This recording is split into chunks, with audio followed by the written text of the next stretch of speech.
A very good evening. Thank you very much for choosing GHOne TV. My name is Kweku. It's always a delight coming your way with the latest happenings throughout the country. Tonight is no exception. We will feed you with the best of stories making headlines throughout the country. Well, be my guest within the next 1 hour and stay with us. But just before we bring you all the details, let's look at some of the top stories that we have for you tonight.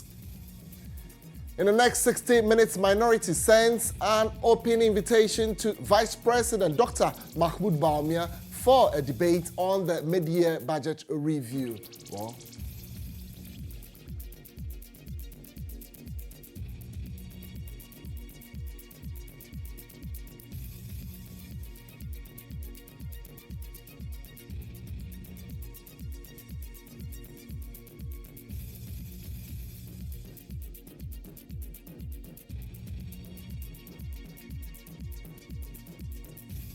had Parliament to reintroduce road tolls. Well, tonight we'll be getting you more details on this particular development, and we'll be finding out from drivers their thoughts on road tolls to be introduced in year 2025.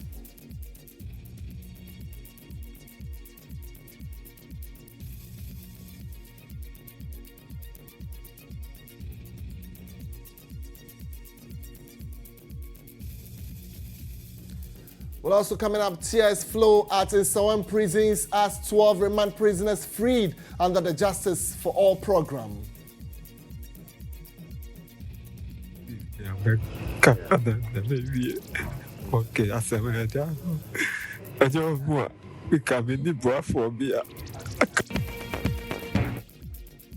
Well, near brawl at Professor Atta Mills's memorial as family threatened to deal with Kweku for attempting to disrupt program. And we'll bring you some updates from our world of business as West African leaders urge to prioritize integration and partnership to ensure energy security in the sub-region. Tonight, of these and many other interesting stories, including sports and entertainment news. Be my guest, stay with us, and we'll be sharing all these and many more with you.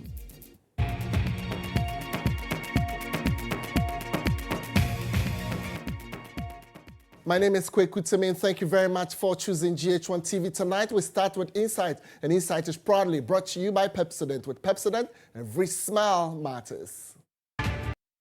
Well, on Insight tonight, the minority in Parliament wants a debate with the Vice President, Dr. Mahmoud Bawumia, as the House begins a debate on the mid-year budget review, which was presented by the Finance Minister on Tuesday. Well, the minority, in a statement, say they have put together a crack team to face the Vice President, who they want to account for his stewardship as chairman of the economic management team of government.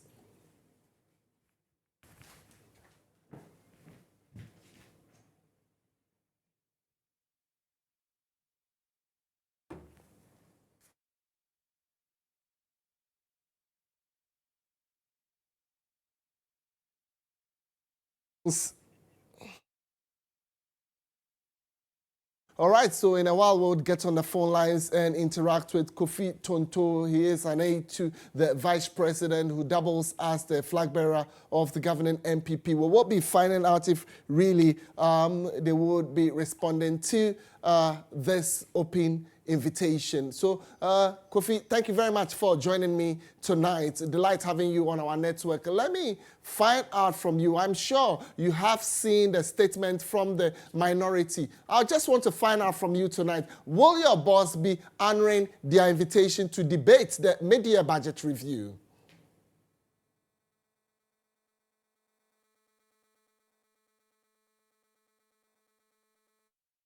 All right, so I struggle a little bit to get Kofi on the line as and when we are able to put him through, I would be sharing his thoughts with you. But let me just try to highlight snippets of the statement. So it's titled, NDC Minority Invites Vice President Bawumia to Participate in a Debate on the Mid-Year Budget Review. And it's on your screens right now. I'll share portions of it with you now. The NDC minority in Parliament is inviting Vice President Alhaji Mahmoud Bawumia to participate in the debate of the mid-year fiscal policy review of the 2024 budget statement and economic policy of the government of Ghana. So yes, this is the open invitation. Let me get some few snippets of it. The debate begins on Thursday, 25th July 2024 in Parliament's chamber at 10 o'clock in the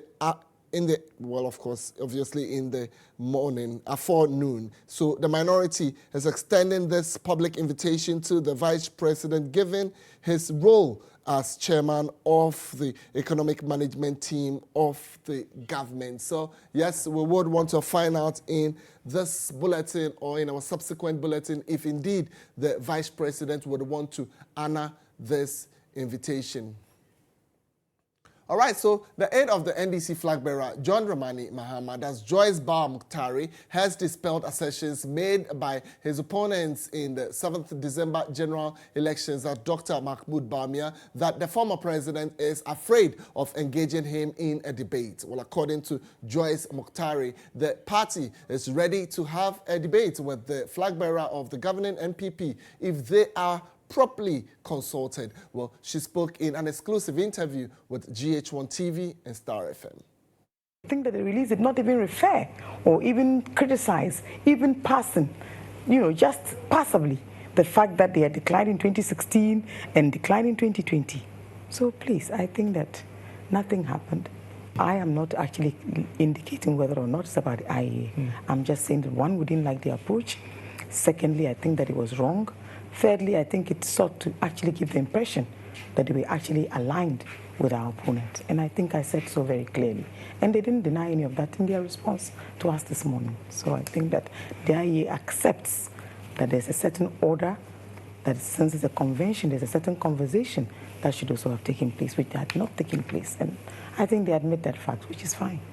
We are ready to debate any day or time. Is your concern the fact that the person behind the IEA is aligned to the New Patriotic Party? I don't even want to belabor that point. And I said that... You did highlight it. You said removing the veil. Yes, and I left it at that. I'm a lawyer. I know exactly when I want to stop. Does it concern you, though? Not necessarily. We've had IEA debates in the past. Right. So what has changed now? Now, you say you've had IEA debates in the past. In the statement you put out concerning the debates, which the IEA said plans were far advanced, and you took offense to that, because how can plans be far advanced when the major opposition party has not been informed? Not the major Rightly so. Well, at least today they admit that they have not consulted either of the political parties. So it's not me saying so. It means what I suspected is a fact, that they are trying to do someone's bidding.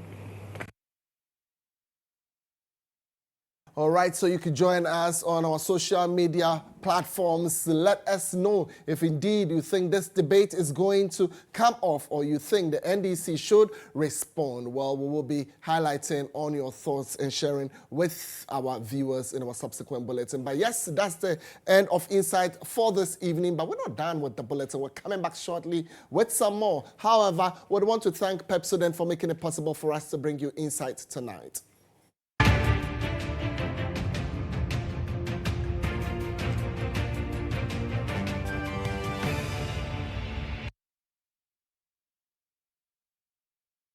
In other stories tonight, government is set to reintroduce road tolls in year 2025 after the same was cancelled in year 2021, announcing the decision in Parliament during the presentation of the 2024 mid-year budget review. Finance Minister Dr. Mohammed Amin Adam said the reintroduction will help deal with the issue of funding for road infrastructure. Well, during the announcement of the cancellation, the then Finance Minister Ken Ofori-Atta blamed the inconveniences caused by the toll booths for the decision. Let's listen to what he said at the time. Mr. Speaker, our roads need fixing and building. Our roads are being fixed.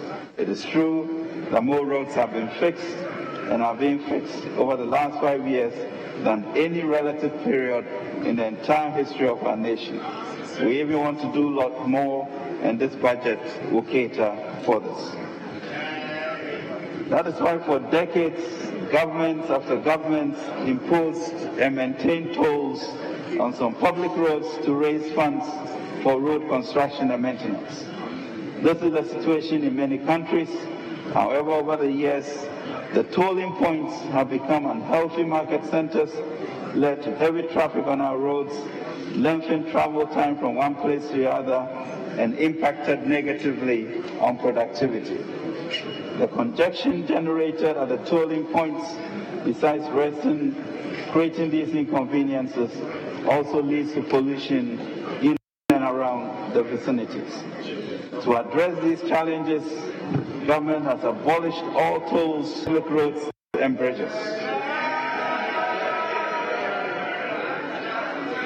This takes effect immediately. The budget is approved on appropriation. The toll collection personnel will be reassigned. The expected impact on productivity and reduced environmental pollution will more than offset the revenue foregone by removing the tolls. Right, so staying on the subject, this decision was not welcome news to the Speaker of Parliament, who ordered a reversal of the decision to stop the collection of road tolls. They have been given the authority pursuant to Article 179 to prepare and lay before the House, and we have to approve them. So those are policy proposals that the minister have presented to the House. Until they are approved, nobody, and I mean nobody, has the authority to start implementing something that doesn't exist. But does that amount to a disrespect of the House? That is where I will differ. The minister, because this is not a court of law, might have misunderstood or misapplied the law. And so it's for us to draw his attention and tell him that you have no such authority. In spite of all the legal and linguistic gymnastics that have been displayed, it is very clear that what the minister sought to do, he has no such authority to do that. It's not a matter of operationalization of the law. There is no such law for him to operationalize. There is no such law. The law we have now has imposed the fees that they have been collecting. So it's being implemented. It's not like it's something you are going to now start. Can we pass a law which is being implemented, and the implementing authority like the executive, they are having challenges with the law? All right, so here we've given you a background into the cancellation of road tolls some time back. But delivering the mid-year budget review, Dr. Mohammed Amin Adam said it will help deal with funding for road infrastructure. Mr. Speaker, we've invested almost 10 billion Ghana cedis in the road sector since January 2024 to enhance transportation and spur growth. I can also confirm that government has secured equipment to complement the efforts of our local authorities in improving community roads nationwide. All right, so for now, I'll put that big question to you. What does it mean for drivers' sake, who the concerned drivers are here, would want to interact with them? Or Redu is a deputy secretary of the Concerned Drivers Association, would want to engage him shortly. But before then, we would want to find out what do other drivers think about the decision to reintroduce road tolls. I don't think it's a necessary thing to do, because you told us it's not needed. So you want to cancel it. And we agree. We said you take off all those tolls and bring e-levy. So right now, what is the essence of you bringing back the toll? So friends and the wa eti a omo ayi afri honum. So omo san say omo dey buy ebe boa. And normal. If they bring it back, it's very good, because as they remove the toll, I think that we lost a lot about the Ghanaian highway because I traveled to Togo last time. The toll they have charged, I think that if they gather it will help the country. But as they remove it, the foreign cars are coming and passing our ways freely, but they are carrying heavy goods where we are not earning anything from them. Mredodona baya suspend to butino akwaya kabebreke to butini ye juma keska bomman ye didi ye impunto juma. It was starting okay yanhwe de ebekoso omo jaye no amboa because no na ebo oman no na wo se wa jaye na wo de woni akotu mobile money na oti 11 na nkosi aga. All right, definitely. I would want to know your thoughts on road tolls, whether it's fine, because the drivers, like you had a short while ago, think, well, it's okay for them to bring the road tolls back, especially if our roads are going to be attended to. I'll hit the phone lines shortly and interact with some stakeholders on this particular development. Let's talk to the Concerned Drivers Union for their thoughts on the reintroduction. Asunaba Oredu is the Deputy Secretary of the Union. Asunaba, thank you very much for joining me tonight. Let me find out from you. So what do you make of the decision to reintroduce road tolls? Well, we have always supported the idea of bringing back the toll. If you could remember, when the government announced the cancellation of toll, it even came out boldly that it's not going to help the sector. We give reasons to that effect, that vehicles coming from Burkina Faso and then the Ivory Coast are going to use the road free of charge. Of course, it is going to cost the country. So we even came out that if the government wants to introduce e-levy, it can go ahead and introduce the e-levy. But with the cancellation of the road toll, it shouldn't be so. But the government didn't listen to us. And then he went ahead to cancel it. Thank God it is coming back. We are in total support of the road toll.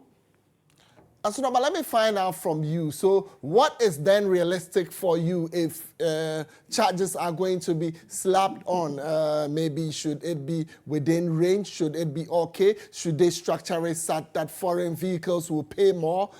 Tell me, give me your opinion how you think this should be structured. Well, I think these leaders, they've been traveling across the world and they know how much possible maybe the reintroduction is going to work.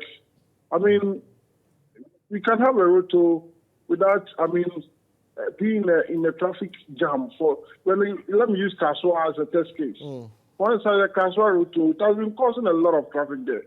So I know they have the mechanics, they have the ideas of changing that narrative.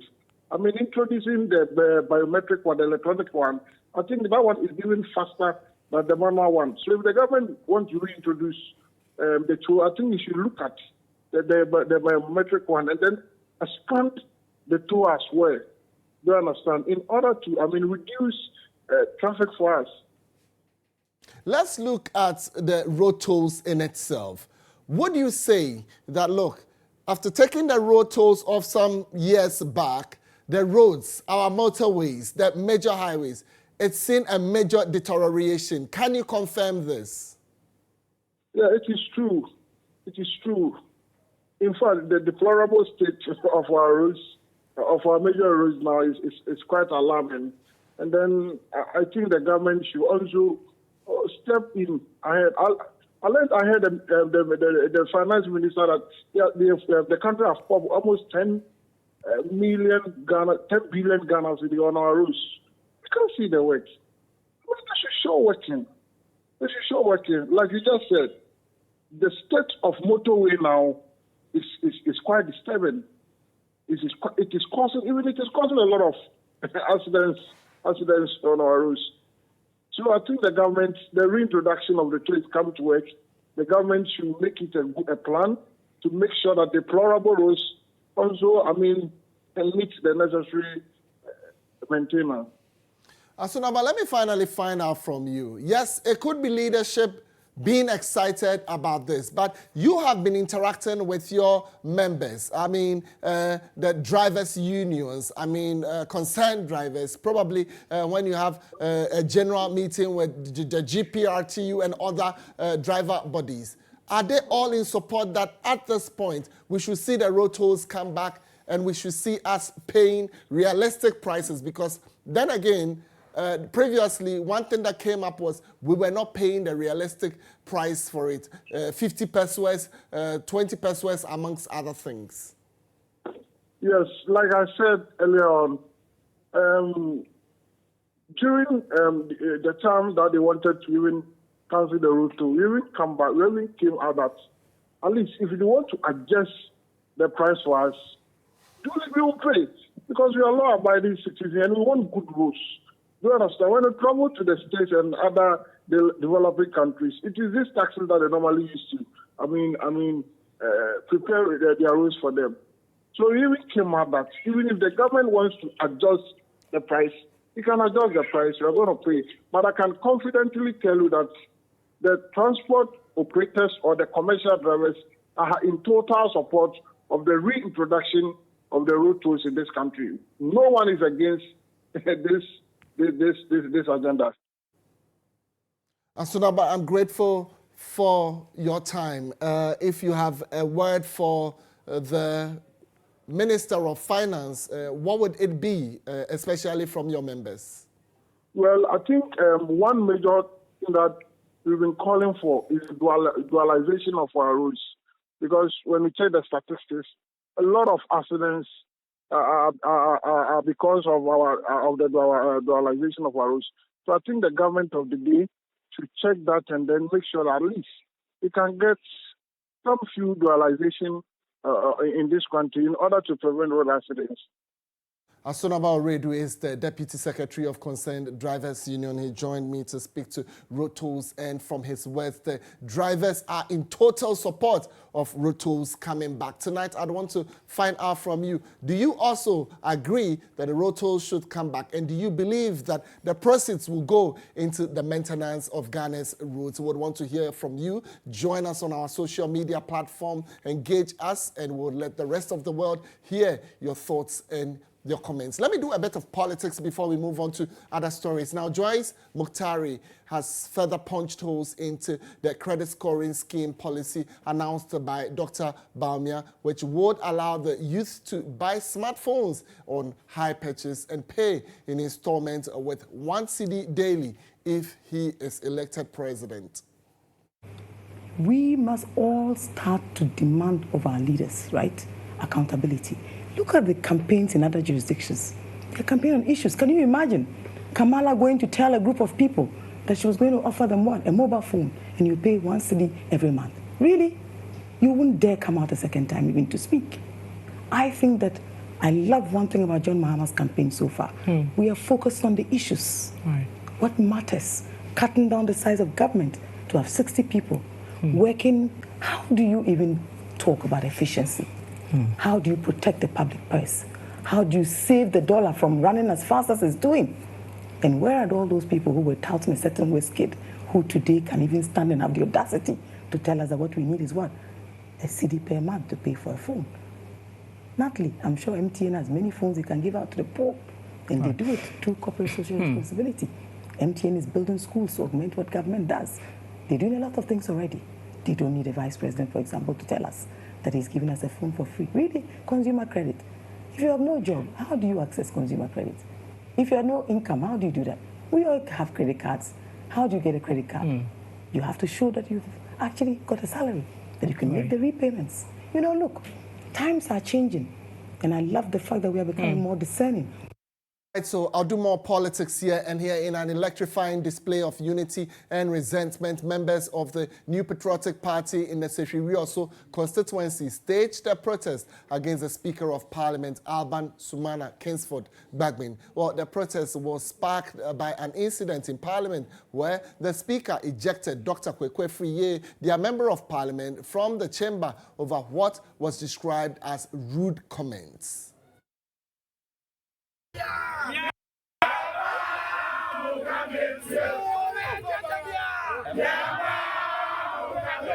The streets of Seshioso were lined with party supporters, placards held high, demanding respect for their elected representative. The demonstration, which drew NPP constituency and regional executives, was a powerful reminder of the community's pride and solidarity.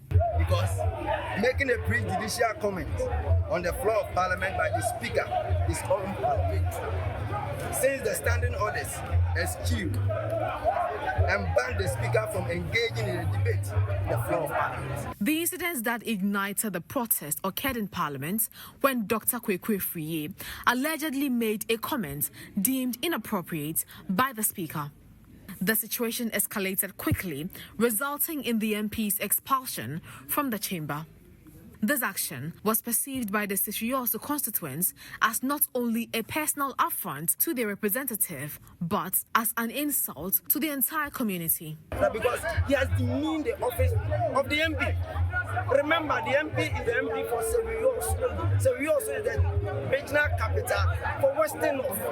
Sishiyoso controls 6 out of the 9 districts in the Western North region. And therefore, any affront on the constituency is an affront on the Western North in totality. Protesters filled the streets chanting slogans. Their message was clear. The constituency would not rest until their grievances were addressed. The protesters have given Speaker Bagbin a 1-week ultimatum to issue a formal apology. The people of Sishiyoso continue to demand an unqualified apology for his behavior. Is becoming unparliamentary. It is the Speaker's duty to maintain order and sanity. He has to be impartial. The Sishiyoso protest is not just a call for an apology. It is a rallying cry for respect and recognition, a testament to the power of the community and political engagements. With tensions high and emotions running deep, the Sishiyoso protest underscores the complexities of political dynamics in Ghana and the importance of dialogue and respect in navigating these challenges. As the deadline looms, the nation watches closely to see how the Speaker will respond to these demands.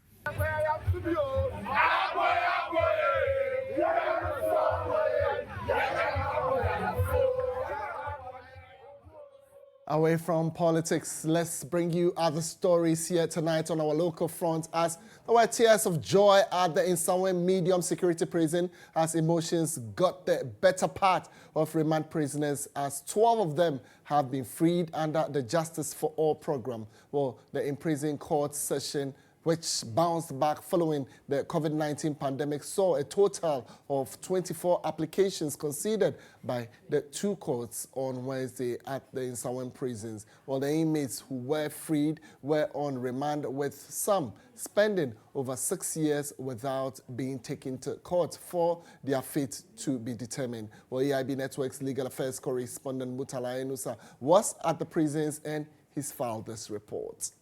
The Justice for All Foundation has touched base here at the Nsawam medium prisons, and in fact, over 20 applications were considered, and out of the 20, I can tell you that 12 of them have been successful. 12 people are walking free. They are going home. They have been discharged. In fact, 10 of them were also granted bail because of the situation that they find themselves here. But let's talk to some of these people who have been discharged by way of they being freed to go home. But you're from Musa Hubda. Musa Hubda. That been about 2018. 2018. Money been a do ba. Pacho meda na dem buy. Meda with you. Musi meda. Musi with you. Musi mediewu. Musi with you. Enti uba na the work court. Me court da.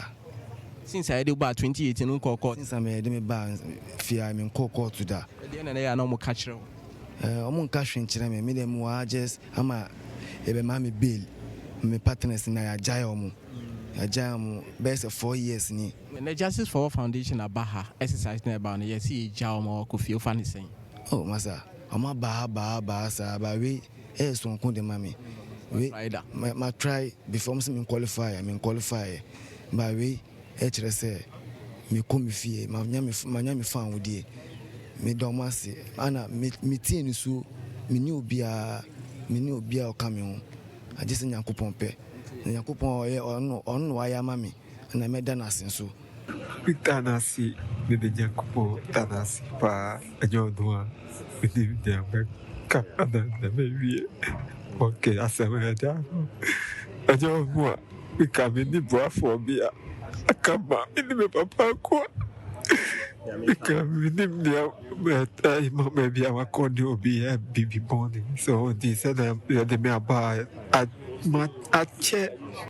I came to Ghana to, let's say, to work as, I would call it Yahoo. Work as Yahoo? Yeah. What does Yahoo mean? We call it fraud. Fraud? You came to Ghana to defraud? Yeah. People? But not Africa. Aside. Why did you not do it in Nigeria but Ghana? Because we don't have a steady light. A steady light? What is steady light? Light. Light? Yeah. What light means? That is the normal NEPA light. We don't have it steady. Okay. So when you came to Ghana, what happened? Yeah, I was with my chairman at Kaswa. So we have a problem with sharing money. So how were you supposed to share the money? We were supposed to share 40-60. Okay, 40-60. Yeah. So who gets 60 and who gets 40? That is my chairman. His own is 60, my own is 40. Okay. And what happened? Did you get your 40? No. What happened? He said he will not give me the 40, they will give me 30. I said no. So we have an argument, quarrel. So I took the 30, then I took my laptop and my things, then I left to hotel. So you left your chairman's place to a hotel? Yeah. Okay. And what happened after when you went to the hotel? Yeah, I was in hotel in, let's say, like 1 week. So the day making 1 week. So I went out around 12 o'clock midnight to London Bar along Kaswa Road there, Choice. So I went there to took, normally prostitute. You engaged the services of a prostitute? Yeah. And what happened? So I took her in. So she only took spine off. He said she was already drunk at her madam. That day is her freedom day. That is her day she settled her madam. So she took spine off. So at the end, the next morning around something 5 to 6. So I woke her up. No way, she's not waking up. So she died. She died. She died. You didn't do anything to her? No. Start taking the drink? No. So I checked, there's white foam coming out on her mouth. So I rushed down to call the hotel attendant. So I drew that one attention. So she came and discovered that yes, it's true.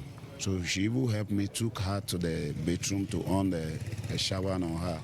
Still, before the hotel attendant took phone and called the owner of the hotel. So the owner of the hotel came and I called the police to arrest me.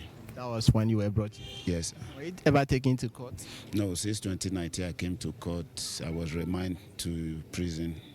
I've never gone to court before.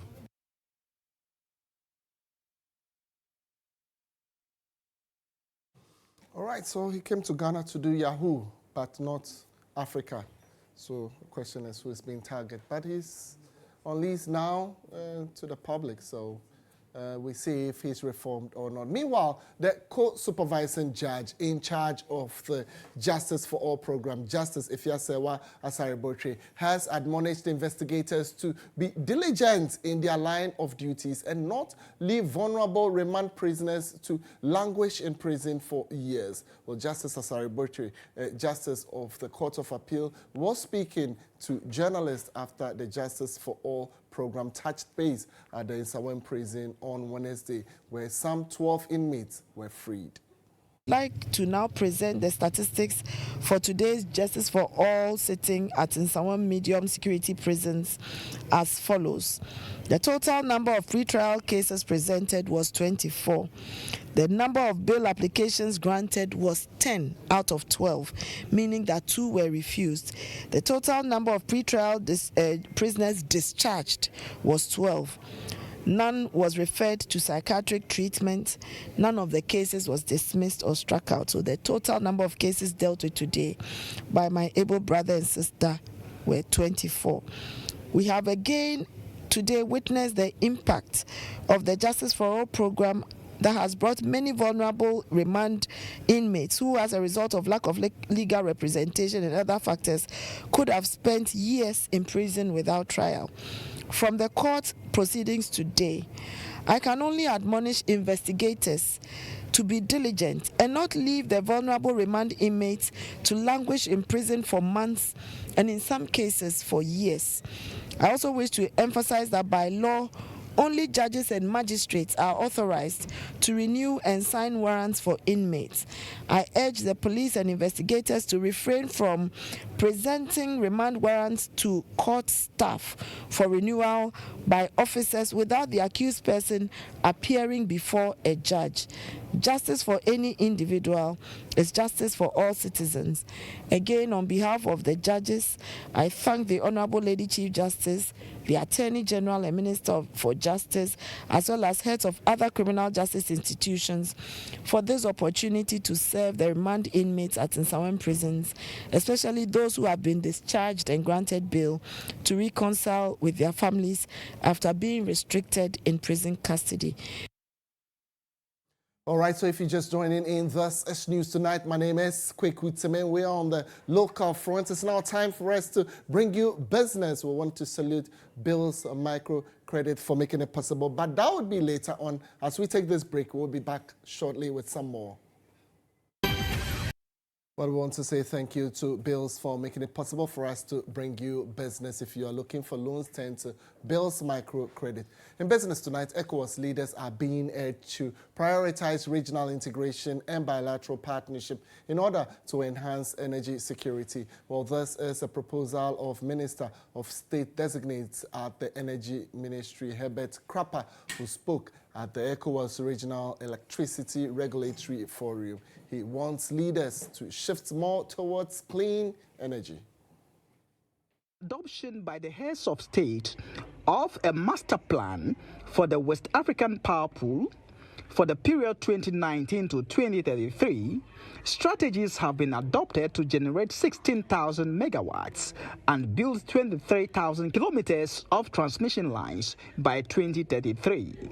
The move is targeted at harnessing all energy potentials of the sub-region for a cheaper and sustainable electricity to spur industrial growth. Behia say the code, ebeto ho, behia say the common tariff, ebeto behia so say ebe dinkita ho wo, na ye koso wo nkro ne bi mu, ene ebehwe kwan a ye be yi electricity nsem e free de koso e wo nkro ne bi mu.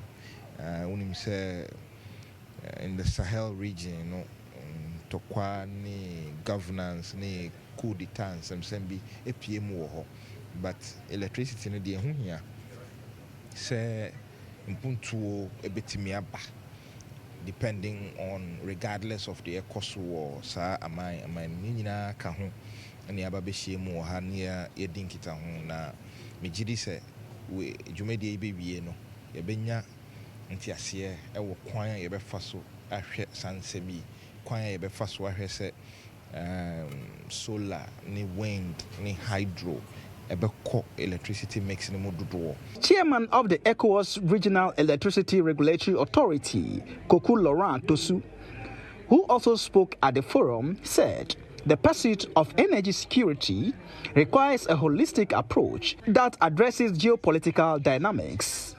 So today is to share with all the stakeholders, mainly utilities, operators, regulators, the ministries of all the country, part of the region, what we have done since the creation of the institution. So today we will talk about the interplay within the national independence and the principle of the electricity market. Speaking with the media, the Executive Secretary of the PURC, Dr. Ishmael Aka, said the provision of cheaper energy is non-negotiable. So when we look at the ECOWAS region, there are few factors affecting our energy supply. So on the good side, there are very good sources of energy. So we see some countries having abundance of hydro, we see solar, When you go to Nigeria, they have one of the largest reserve of gas that can even supply the region. But there are other issues, including security issues, including infrastructure, inadequate, especially transmission infrastructure that will link one country to the other. So I think the purpose of this forum is to look at how we can attract investment, one into generation and two into transmission infrastructure. The forum, which is being attended by players in the energy sector across the ECOWAS sub-region, is themed Electricity Trade Security in ECOWAS region, the interplay between national policies and free markets principles. Another business stories tonight. Addiction to various forms of narcotics is one of the major canker affecting healthcare providers, which often hinders productivity and puts the lives of patients at risk. Well, coupled with this, many of these service providers often face financial, physical, and other emotional stresses. Well, this is why the Kweku Teaching Hospital has launched the Employee Assistance Program aimed at providing a comprehensive array of services such as financial guidance, counseling, health, and wellness initiatives, amongst other services to the hospital staff. Of activities to mark 100 years of the Kweku Teaching Hospital, the country's biggest referral hospital has introduced the Employee Assistance Program aimed at providing all 8,000 staff members access to counseling services, addiction recovery, stress management, among other services. Healthcare workers are actually one of the groups that are at risk of having addiction to various substances because we have direct access to controlled substances. And so it has happened that a number of staff members have developed addiction to certain narcotics, other agents. And so it's one of the reasons why we set up this program. We are not saying that it's an epidemic, but we don't have to wait for it to get out of hand.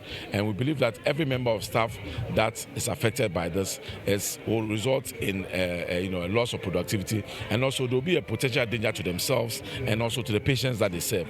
And so this is one of the reasons why an EAP is established. But though the Employee Assistance Initiative has been in existence since the 1940s, Africa is still behind in embracing this concept, despite the enormous benefits it provides to both service providers and their clients. Most of the time we are focusing on the patient, but there's hardly any focus on the healthcare provider themselves. And I'm sure during the time of COVID, this came to the fore very strongly, where our healthcare workers were asked to be at the front line of the COVID fight, but then what was the mechanism for making sure that we take care of them? Because they are going there, they have their own fears, they are scared for their families, and there's a lot of mental torture, mental stress that they undergo, and what's the kind of mechanism for this? So it's because of all these things that on the occasion of our 100-year celebration, we said that no, this service needs to be initiated. Though the service is targeted at staff of the hospital, management is hoping to expand the program to include support for families of staff. Balance. By prioritizing employee psychosocial well-being, you are investing in your most valuable asset, the people. When your staff are supported, they are more engaged, more productive, and better equipped to meet the demands of their roles. This, in turn, enhances the overall performance and reputation of Kweku. As you embark on this journey, it is crucial for each of you to recognize the importance of self-care. All right, so his name is Benghazi. He's joined us tonight, and I bet you get highlights from the Olympic Games. Benghazi, a very good evening. Good evening to you. But of course, coming up, we are focusing on the Olympic Games, which is underway already in France. There are many more coming up in sports. And you welcome on to sports. And to begin with, the Youth and Sports Minister Mustafa attributed the deplorable state of the youth resource centers in Ghana to a lack of funds to complete these projects. In a press briefing, the minister noted that the projects are about 90% complete, but the contractors are yet to receive payment to fully complete these projects. The minister, that's Mustafa Yusuf, added that due to the delayed payments, the projects have not been handed over to the ministry yet, and thus they are not ready for use. We have challenges with some of them, and I must admit, with regards to payment to the contractors. Because the contractors have not handed over the project to us, you can't go and use it because we have not commissioned them. The challenges have to do with payment of their certificates, but we are working very hard to make sure that they get their payments and they can go back and complete them for us to put them to good use. Then the four that we had issues with the contractors, that's Azuma Nelson, Youth Research Centers in the Greater Accra here, Yendi in the Northern region, Navrungu in the Upper East region, and Yineyine in the Ashanti region. Yineyine, recently we asked the contractor of the phase 2 to start. In fact, he has started and he has to also abandon site because of payments. Now, still with the minister, and the minister has cautioned individuals and agencies in sports who hide behind sports events to proceed on what he terms visa racketeering. And he remarks come after a group of purported Paralympians started to represent Ghana at the Belgrade Marathon in Oslo, Norway in April, absconded with one person away and another apprehended by Norwegian authorities after attempting to move to Sweden. In a press release or briefing today at the Ministry of Youth and Sports, the minister echoed that individuals should abstain from such activities or they will be dealt with. Now, even though it has come to us now, it has come to our attention, even though they were not representing our country, but once the reports indicate that they are athletes, it is important for us to be concerned. So we have asked the security agencies to investigate, and once the investigation is concluded, the reports will be given to. Let me also use this opportunity to warn all those who are hiding behind our hardworking and patriotic athletes in the name of helping athletes and abusing them, using various means to secure travels for people. If it is genuine competition sanctioned by the International Federation body, all the federations are here, and that's why you know the law response us. You normally will ask you to report to the National Sports Authority. So if there is a genuine competition that you have to attend, we all know the procedure. All right, so it's time for us to bring you some more stories. And here, flag bearer of the National Democratic Congress, John Dramani Mahama, has eulogized late President John Nsawam Mills, describing him as a humble and competent leader who governed the country selflessly. While speaking during the 12th wreath-laying ceremony of the late President, John Mahama took a swipe at the current government for showing arrogance and an economically bankrupt leadership. The 12th wreath-laying memorial, which was held to commemorate the legacy of the late former President John Nsawam Mills, who passed on 24th July 2012, brought together national executives of the National Democratic Congress, NDC members of parliament, family members of the late president, members and sympathizers of the National Democratic Congress. Delivering a brief statement during the solemn event at the Asumdwe Park, flag bearer of the National Democratic Congress, John Dramani Mahama, extolled the virtues of his former boss, describing him as a champion of social justice, a peacemaker and a unifier whose economic leadership saw a record single-digit inflation. Our Professor President did not allow the trappings of power to make him a tyrant. He was a Democrat, true and true.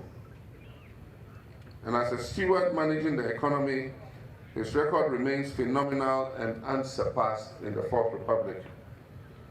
Ghana, historically under his tenure, recorded its highest ever GDP growth rate of 14.4%, with a larger contribution coming from the rail sector rather than the oil sector in the decades under his administration.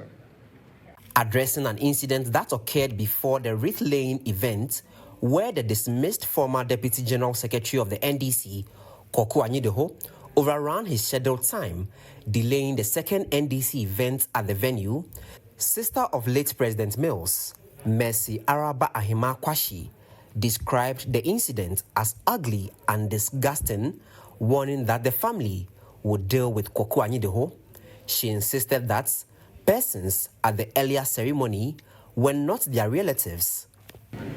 I want to make it clear to everyone that Kweku has stepped on the wrong foot by tampering with our brother's grave without our knowledge. That is totally unacceptable. And now we are going to deal with him because it's a taboo in our family to do that. Whatever that you want to do, you have to consult the family, and we have to give you our approval because you have the money to go and do everything you want. Well, my brother preached Asmodri, but some of us, we sometimes reserve that Asmodri. Other members of the NDC also took turns to eulogize the late president. Let's bring you some international news. The Kenyan President William Ruto has named 4 ministers from the main opposition party in a bid to form a broad-based government. Well, Hassan Joho was nominated as Cabinet Secretary for Mining, Blue Economy and Maritime Affairs.